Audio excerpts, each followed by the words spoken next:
Greta Thunberg is lying to you. The World Economic Forum is lying to you. And most importantly, the media is lying to you. This video is a essay or podcast on why green energy will not be sustainable in the long term. And this seems really contradictory, right? Green energy, sustainable, renewable. These are all things you've heard multiple times. But throughout this video, I'll take you through a progression of 4 different subjects that'll lead us to find out why green energy is actually not something that is sustainable in the long term, and the more modern reasons why. So if you want to find out the last final bit of information, feel free to skip to the end, but make sure you stick around so everything can make sense by the end. So first, I'll start by introducing this idea. So why is this relevant now and not in any other time?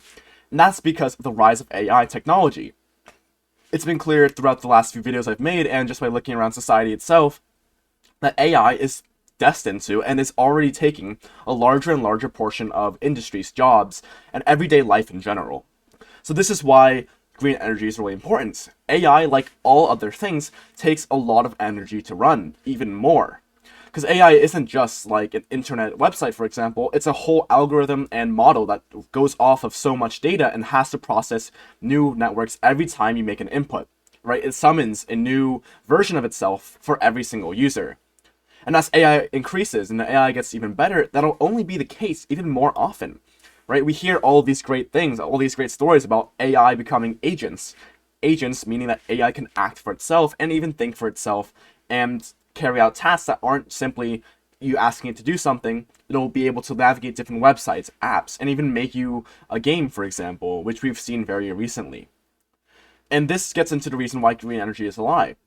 We've heard so much from the media elites and our politicians that green energy is the future, right? At least from the establishment types. And that green energy and renewable energy is bound to happen. And part of this is true. Truly renewable energy is necessary. After all, fossil fuels, gas, and oil, for example, aren't going to last forever, and that's a fact. However, we still have a lot of it left, and it's not going to be enough, however, to supply to new technological revolutions as our energy needs keep increasing. And this gets us into the status quo. Where are we right now, and why is green energy being so, widely circulated? And that's because of simply, of course, primarily political reasons. So the biggest, at least in America, the biggest current push for green energy is via the Green New Deal, which is something the Democrat Party is currently, supporting. In the thumbnail itself, you saw Bernie Sanders and AOC, 2 major Democratic figures, touting this slogan. So what does this mean? It's a general push for government policy to be focused around renewable energy initiatives, creating more jobs, infrastructure, all of these things. But ultimately, what does this do? It expands government power, right? That's like the political reason. You're able to do more because that's what you want to get done. You believe that the government should have a larger role in people's economy, the life, right? And that's why the Green New Deal is trying to be implemented.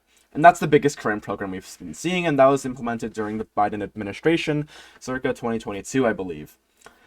And it's true, green energy is a big focus economically, right? The Renewable Energy Investment Global Market Report from the business research company shows that as time goes on, we're going to be increasingly spending much more money each year on renewable investment money. And why is this the case? And it's because the issue becomes more real with each passing year. Each year that we go with this issue unsolved of global warming or climate change is one more year closer to what people say is an inevitable demise. So given this, there's something we need to do, right? And a lot of people favor hydroelectric, geothermal, wind, solar, and these all seem like great options. But by the end of this video, you'll find out why this isn't necessarily the case. So let's go into section 3, AI requirements. So AI is a growing sector, and that's obviously it's a no-brainer. You see it every day in life. New AI website, new AI in this industry, that industry. AI itself is evolving, right? OpenAI, ChatGPT, DeepSeek. Every day there's something new that necessitates a greater amount of investment in AI and therefore its subsequent growth. So what does this mean? This means that as AI not only progresses when it comes to its technological complexity, but also its applications and its widespread scope, you're going to find that AI power demand increases exponentially. Not exponentially, but at a large linear amount. And as you can see here on the graph, and if you're not watching and you're listening, Basically, this shows that by 2027, we're going to see a almost 2 or 3-fold increase in AI power consumption per base case, and this is in terawatt hours, right? And there's two distinctions they make, but overall, the trend is going up. We're going to need so much more energy to fund all of these new projects, to fund not only research, but application in real life, right? How are we going to use AI as individuals, and how much energy will that take? These are questions that are going to that will need to be tackled in the next 5 to 10 years, and we currently have certain real problems with energy. We don't have enough energy to supply not only research again, but maintenance. And recently there's a summit in Europe which discussed these issues, and a lot of this was about how can we implement renewable energy and how this will be implemented and impacting the short term. So why is this going to matter? It's because if AI progresses but energy doesn't, we're going to see a severe disparity in what we're able to access and what people are able to access it. For example, if AI is going to outpace the energy it consumes, or at least the supply of energy, then there's going to be a severe inequality in who can access this AI, because whether or not you're able to afford the energy is a completely different story. And if fossil fuels go away, that's cheap energy removed right there, unless we find some serious alternative. So speaking of serious alternatives, let's go into that. First, let's discuss what fusion is. So what is nuclear fusion? So we've heard a lot about fusion plants recently, right? Why aren't we doing nuclear plants? Why aren't we implementing nuclear plants? After all, nuclear seems like a perfect solution to so many issues in society right now. We talk about energy, and always what comes up is nuclear energy. Why aren't we using it? Nuclear energy is one of the, not safest, I would say actually safest, most efficient ways to extract energy out of minerals. And one of the main reasons it's not being implemented right now are, I would say, the main concerns people have, which is they have fallout like the one in Japan, was it Fukushima? And then Chernobyl, right? These were places, nuclear fission facilities, we were told that they were the safest, the cutting edge of technology. Yet the fact that these things happened meant that we were so much more wary of it now, and therefore people don't want nuclear factories in their towns. Not only because of the possible fallout, because, they're ugly, they're big, they're obtrusive, right? And especially for homeowners, they could possibly drive down property value. So based on this, nuclear power plants aren't exactly popular right now, despite the fact that they offer a lot of energy. And there's also the issue, of course, of the pushback from environmentalists who say that the nuclear waste is very, very dangerous. Which of course is true, but there are measures and ways to keep them safe. In fact, inside of a nuclear reactor or inside of a facility is probably less radioactivity than outside. That's how safe it is. That's how good the safety measures are in today's modern world. So all of that fear, all of that hesitance that people have towards fission nuclear power plants is completely not based in truth. So why don't we do this? And of course, it's, as I said, popularity and political reasons. However, let's get into fusion, as promised. So fission is atoms in a molecule breaking apart, and on the other hand, fusion is when you smash together atoms to make a new one, and in the process, energy is released. And to achieve this, you need either really, really high temperatures or really, really high pressures, and honestly, you need both. And perfecting this has not been done yet, right? Getting the perfect conditions to sustainably create a fusion reaction hasn't been done on Earth. For a long time, this was due to energy constraints on heat. You need a really, really, really hot mass, for example, at like the sun, to generate the fusion temperature, which is necessary to actually generate the reaction. Well, point is, regardless of all the chemistry and the physics and stuff, we've gotten to the point where that's actually possible now, right? It's not an improbability anymore. Now it's a matter of actually extending the time we have this heat or pressure for, and making sure it's enough so we can actually have a reliable fusion reaction and take energy out of that. So we've already perfected a certain amount, we have the prerequisites, but we haven't gone far enough to actually make it happen. But why does any of this matter? It's because fusion is unlimited energy. It is quite literally sun energy. The sun, which gives us so much energy, despite being millions and millions of miles away, we're able to harness a little bit of that on Earth directly. And what this promises is quite literally unlimited energy on Earth. right? We can solve all of these problems on Earth, and we can fund AI. We can make sure people have power in Africa and Southeast Asia. We can make sure that we can desalinate water, for example. There's so much potential with infinite energy. And with infinite energy also comes a lot of profits, right? These companies or these development researchers who are promising to make AI have all these high expectations, and equally so, high expectations for profit, right? You have unlimited energy, you can practically replace the whole current market with renewable and oil and natural gas. All of these things can be completely replaced and even renewed by fusion energy. In fact, a lot of companies like, is it Saudi or Aramco or I believe. Anyways, point is a lot of these oil companies are actually invested in fusion because they can see that at the very end, fusion will become the next big thing. But why haven't we heard of this? Why isn't this being the main thing talked about? Why aren't we trying to invest more in fusion, which is guaranteed unlimited energy in the future, rather than green energy? Because ultimately, green energy isn't going to be enough. There's only so much green energy can do, whether it be replacing current oil or even going further. It's not going to be enough when we progress as a civilization. And this brings us into why this matters for the future. This on screen is the Kardashev scale. This is a theoretical scale proposed by a bunch of astrophysicists, not a bunch, an astrophysicist named Kardashev, and what he said is that there were multiple types of civilizations galactically, should they exist. So type 1 is planetary. We're able to sort of harness the energy from our nearby star or solar system, and then turn that into energy.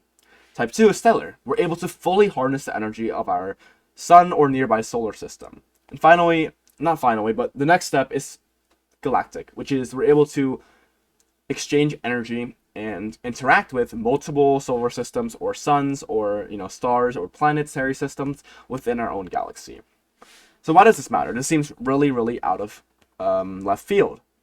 Well, this matters because this shows, however theoretical it might be, that civilization will, at its current rate, live on. And with that is going to be technological development, right? We might not like it, but it's going to happen as it has happened over the last tens of thousands of years. And to harness this, we're going to need more than just energy from the sun itself. We're going to need to be able to replicate some of that on our own. And our steps become our road to becoming a more powerful civilization and preparing us for that inevitable technological hurdle begins with fusion energy, because that's what all stars run off of. And so if we can perfect this energy extraction, we're going to be able to do so much more in the future. Not only AI, but of course other technologies that we might not even know of, that we can't even conceive of yet, because they don't exist. And preparing ourselves for that is going to be the best thing, not only for Americans, but for the whole world in general. But why isn't it happening? Well, that's because the current industry, I believe, is just that large, and we're not looking to replace all energy companies and such with one big solution from one company with a monopoly. No, that would be way too damaging for our economy, right? Think about how big the oil industry is. Over, I think, $3 or $4 trillion, right? We have a nice little visual here, but this shows that even one company, Saudi Aramco, as I was saying, has a $2 trillion market cap, with companies like Exxon and Chevron in the multi-billions, right? You have so much money in the system. You have so much money that powers entire countries, right? The entirety of the Middle East, at least in nice places right now, could not exist if it wasn't for oil money, right? Cities like Dubai, Qatar, right? UAE in general, these places, these super cities, these super countries with these amazing, honestly, futuristic technologies could not exist without the vast amounts of wealth generated by oil. And of course, it's not sustainable, as we said, but at the very least, in the short-term interests of these rulers, it would be absolutely devastating for all this to go away in the favor of some sort of unlimited energy that stuff like fusion can give you. So I guess this is verging on conspiracy, of course, but such things as vested interests do exist. For example, this has been, planned obsolescence is a big thing. Why do you think iPhones are always, there's new ones, and all iPhones also fall apart? Same thing with light bulbs. Theoretically, there is such a thing as infinite light bulb that can go on for decades. But they don't exist. Why is that? Because you want to sell more light bulbs. Tires could theoretically be perfect too, but you gotta sell more tires. All of these things, even treatments, right? This one's of course a conspiracy, but there's so much more money to be gained by renewed prescriptions and renewed treatments rather than a one-time solution, which is why opioids is such a big problem and opportunity. You not only need them, but you get hooked on them, which allows for repeat purchases. And what this shows is a general trend across the market that vested interest in profitable opportunities often leads to detriments for the public. And one of these big things that could be currently being affected is fusion. There's so much money, there's so many vested interests in the field of both renewable renewable energy and oil and gas, that there's currently not enough space, or at least it's being pushed out possibly, the production of fusion technology or even nuclear. Because all of these companies, right, all these companies involved, like Chevron, for example, in the oil and gas market, are also equally involved in renewable energy as well, fusion even. However, it's not the main thing we hear. Green energy cannot fix the problems of continuously evolving energy requirements, right? It works in theory for replacing a few things now, right? Renewable energy is like 9% of the consumption in America, for example, and like 16 in Canada, I believe. But is it for currently, or is it always going to be the case? With the rate AI is progressing, there's no telling how much energy requirements will increase as well. As AI becomes a basic factor in everyone's lives, and they do become agents that help everyone with individual things in everyone's individual life, that will only increase the energy requirements that green energy is not able to fix. So, while the elites keep talking about why green energy is the future, why it's sustainable, why you need to, invest in these and not use gas and buy electric cars and recycle, that's pushing the concern onto you. Meanwhile, we could be doing more as a society, and the politicians can be doing more to fund what is infinite energy. What we should be doing is ignoring whatever tells us that the oil and renewable and electric markets are important, and actually pursuing what will give us energy security for the future. And AI isn't the only thing that fusion technology and the energy it gets us will help with. First off, fusion technology will help us vastly in the fields of nuclear research and physics in general, which can help us find even new ways of getting energy or perfecting certain technologies. Next, it'll also be able to help us with the desalination of seas. You may have seen clips out there, but we can technically desalinate seas. This means that we take water with salt in it, take the salt out of the water en masse, and that leaves us salt and water. I don't know why I explained that, but it's pretty obvious what happens, right? You take salt out of water, and you're left with each part. The water is created fresh water, right? We have a certain amount of fresh water on Earth, right? Most of it's in Canada or whatever, or in the Great Lakes. And what this creates is a large water shortage. And desalination is expensive, my friends. It's extremely energy expensive. And that's the main reason we can't do it, because we can't afford the energy. It's not cost efficient. But imagine we can simply get that done. We'll not only have more salt for McDonald's or whatever, but we can also afford to create more water, which will drive down prices and drive up demand in places that need water. For example, in India, Pakistan, certain parts of China, Africa, right? We can fix so many social problems with more energy. And AI even, we can use bigger AI projects. We can fund more research with more energy because it's not going to be as expensive. Now, one of the fears is that either, of course, it never happens, we never get fusion because of the vested interest in the people who are already invested in renewable energy, which is like hydroelectric, thermal, right? Or one company gets to fusion energy first, and via a patent or something like the such, you're going to find out that suddenly we have a 20-year monopoly and prices are really high for all energy because of the way it's been done. And that is an interesting avenue to explore, but most importantly, the best part about this that you need to understand is that we're not going to be able to keep up with the current pace of technological development by keeping the same amount of energy, right? We're going to need a long-term, serious solution for infinite energy, or near infinite energy for human terms, that lets us develop as a civilization, that lets us perfect AI, that lets us fix social problems by, providing water to places that in need of it. Point is, green energy will not be sustainable for the next 50 to 100 years, mainly due to the fact that our technological advancements are so much faster than the advancements of green energy. So, the best step to take right now isn't to prioritize the next 5-10 years and, global warming. In fact, it's to spend the next 5-10 years to get a permanent solution to energy that'll make us never have to worry it again, and in the process, find new solutions, right? By getting fusion energy, we'll have so much energy, so much opportunity, so much more money that can be spent on development that the climate crisis can be even possibly tamed into human hands, right? With enough energy, what's to say what we can do and what we can accomplish as a society? So let me know what you thought of this idea. I had a lot of interesting thoughts about this for a while, but it's good to finally put some of it into physical thought and verbal thought. So if you have any comments, criticisms, or concerns, please leave it in the comment section down below. It's been the Rhetoric Feud, out.